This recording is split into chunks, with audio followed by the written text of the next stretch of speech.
Hello everybody and welcome to the channel. It's Paulie Esther here, and well, PlayStation put out a pretty good blog today to give you an overview of the entire Resident Evil chapter that's coming. So let's have a look at it here. So it's over here on blog.playstation.com. Resident Evil and Dead by Daylight together at last on June 15th. Get an early look at the power and the perks of the new killer Nemesis. Hello, people of the fog. Whether you're a fan of Resident Evil, Dead by Daylight, or both, there's a lot to look forward to these days. We're thrilled to honor 25 years of game-changing survival horror by welcoming Resident Evil into the fog with our latest chapter. While we'd love to get into more detail about our legendary new survivors, Leon S. Kennedy and Jill Valentine, they'll have to wait for another day. Today is all about Nemesis and his playground, our new map of the iconic Raccoon City Police Station. Dig in below to learn more about our massive new map and the new killer's deadly power, perks, and a special enemy never seen before in Dead by Daylight. Oh, I thought this was going to be an entire chapter overview, so it's just going to talk about the map and Nemesis, and then probably tomorrow they'll have a blog on the survivors. All right, so this is the teaser trailer here. Let's see. Raccoon City Police Station. The Raccoon City Police Station stands as one of the series' most famous locations and is featured heavily in both Resident Evil 2 and 3. 2 plus 3 equals 5. 50th year anniversary of Dead by Daylight. Anyway, sprawling and dripping with atmosphere, the unique setting created the perfect challenge for our level design team to sink their teeth into. If you've played the Resident Evil series, you might know that the Raccoon City Police Station was originally a museum. Everything from the architecture to the art pieces are gorgeous, shares Stephanie Helen, Dead by Daylight's team lead level artist. It has its own flavor and mood that permeates the whole map and really shapes your experience playing the game. It is such a cool map. The last day of the PTB, my friend John gave me a tour of all the rooms of the map, and he's very deep into the Resident Evil lore, so he explained the entire map to me and the significance of all the rooms. It was quite interesting. If you're a Dead by Daylight veteran and have been hungry to dive into a new map, you'll be happy to know the Raccoon City Police Station should keep you busy for a while to come. This is by far the biggest map we've introduced into Dead by Daylight, says Stephanie. It was a challenge specifically with the time we had to create it. While the setting is huge, each room has its own look and feels, which makes the map easier to navigate. We can't wait to see how players adapt to this kind of layout and how killers and survivors approach its opportunities and challenges. Yes, the scale of this map, it's immense. And one thing that I learned in the tour with John going through the map is that you can't get from the east wing to the west wing without going through that center. So I think if you're playing killer, that center generator in this room is going to be a critical component to locking down the survivors here, because they can't move from east to west without going through there, and you want to make sure that they don't get that center gen done so that they still have reason to come into that center room and you can confront them. Because if they get that center gen done and then they move off into one of the wings, you could be in trouble. All right. While fans can expect a faithful recreation of the Raccoon City Police Station, they can also expect a few special twists to help merge the world of Resident Evil with Dead by Daylight's gameplay and storytelling. Our challenge was to make sure that both these worlds not only fit together, but complemented each other, continues Stephanie. We needed to bring the essence of both games together in one map. Dead by Daylight's gameplay is very hide and seek, and so we had to create more exits, entrances, and adapt some of the spaces and level art composition while staying true to the source. Yeah, they definitely broke open some walls that are either barricaded or doors that you can't open in original Resident Evil, just to make it so that you can loop around and navigate without like being stuck in one direction. In Dead by Daylight, survivors like Jill and Leon will also find themselves dealing with an entirely new evil, the Entity. The Entity is the essence of Dead by Daylight, adds Stephanie. Our partnership with Capcom gave us the opportunity to have the Entity be even more present in our map. It feeds off hatred, and with these worlds combined, it's hungrier than ever. The Entity is rarely seen in our game, but here it surrounds you in the map at almost every turn, a perfect representation of the nightmare you'll get to experience. So all these blobs are supposed to be entity representations. That's interesting. The new killer is Nemesis. Now that you're up to speed on our new map, let's break down the new killer who will be stalking its hallways, the Nemesis. Nemesis' power is the T-Virus. The new killer's power is the T-Virus, which causes extreme mutations and can be transferred to others. Its effects heighten aggression and strength within the Nemesis. So those are the tier representations on your HUD, and you'll know when you go from tier 1, 2, and 3 by those graphics in game.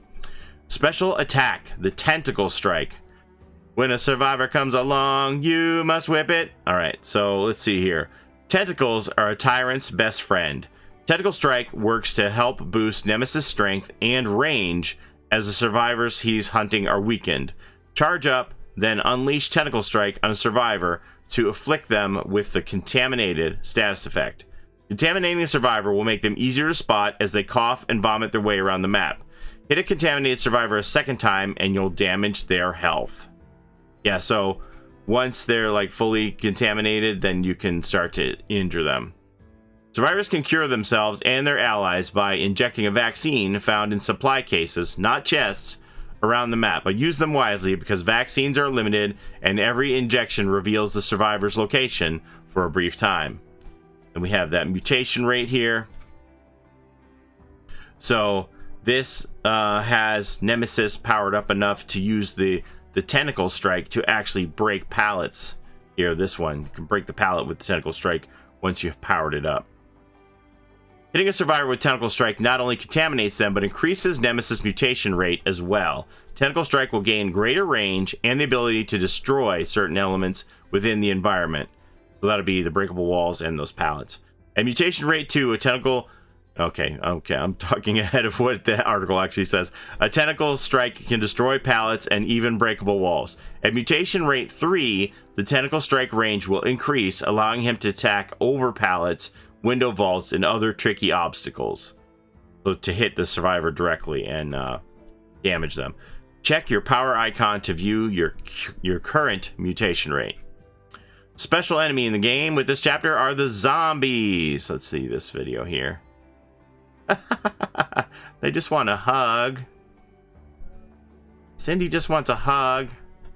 Okay, so the reason why you see Nemesis use the Tentacle Strike on the zombie is that will help them boost up their mutation by doing that.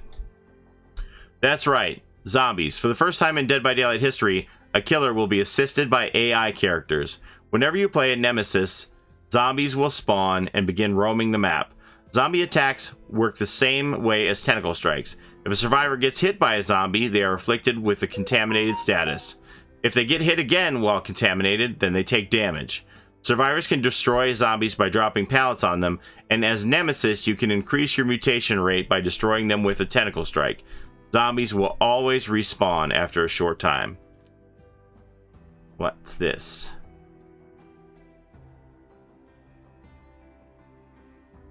Okay, so that's just showing the spawning into the game at the beginning of the game before the survivors and the killer. Nemesis perk, Lethal Pursuer. Nemesis was designed for the sole purpose of tracking down and destroying its targets. So naturally, at the start of every trial, all survivor auras will be revealed to you for a short time. The perfect way to get a head start. So Nemesis can just see their locations at the beginning of the game. I believe it's for 7 seconds, I want to say. Let's see this one.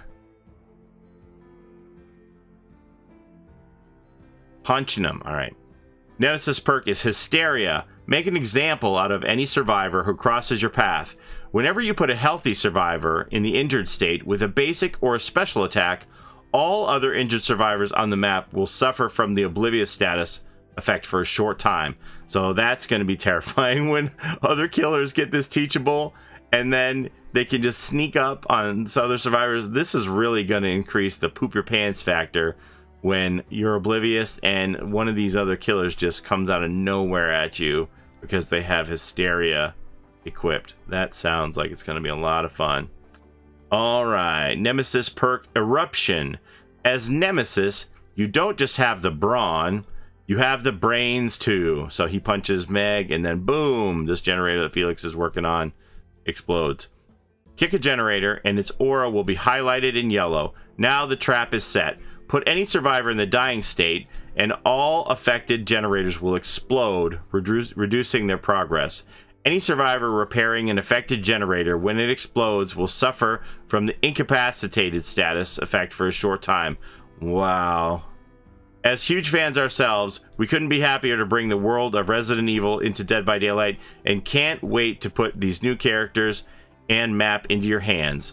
Will you lead your team of survivors to safety as Leon or Jill, or will you become the entity's new favorite killer as Nemesis? The Resident Evil chapter will be available in Dead by Daylight on June 15th for PS4 and PS5, and see you in the fog, and also obviously the other consoles and PC. All right, so that's your overview of the map and Nemesis, and probably in the next day or two we'll do another one of these videos with the survivors. They did put out a short lore piece on the Dead by Daylight website about Leon, but it was literally so short that you can fit it into a tweet. I know I normally read those blogs to you because go over the lore, explore the lore series on the channel, but it's so short it would take like a minute to do the video. So maybe we'll couple that into the blog that they do that focuses on the survivors. All right, well, that's all I have for you today. Thank you so very much for watching. Don't forget to like, comment, subscribe, ring that bell like a wraith so you don't miss the next video. Don't forget to take care of each other in and out of the fog, especially puppers. Make sure that you check out the Light in the Fog event on Twitter that's going to be happening on Twitch to raise awareness for ALS and tribute fundraiser for Max, also known as Puppers on Twitch. We love you, Max. All right, we'll see you next time, everybody. Bye-bye. It's a Gen Rush life for us. It's a Gen Rush life for us. Set a hiding, we do gens. Set a randoms, we got friends. It's a Gen Rush life.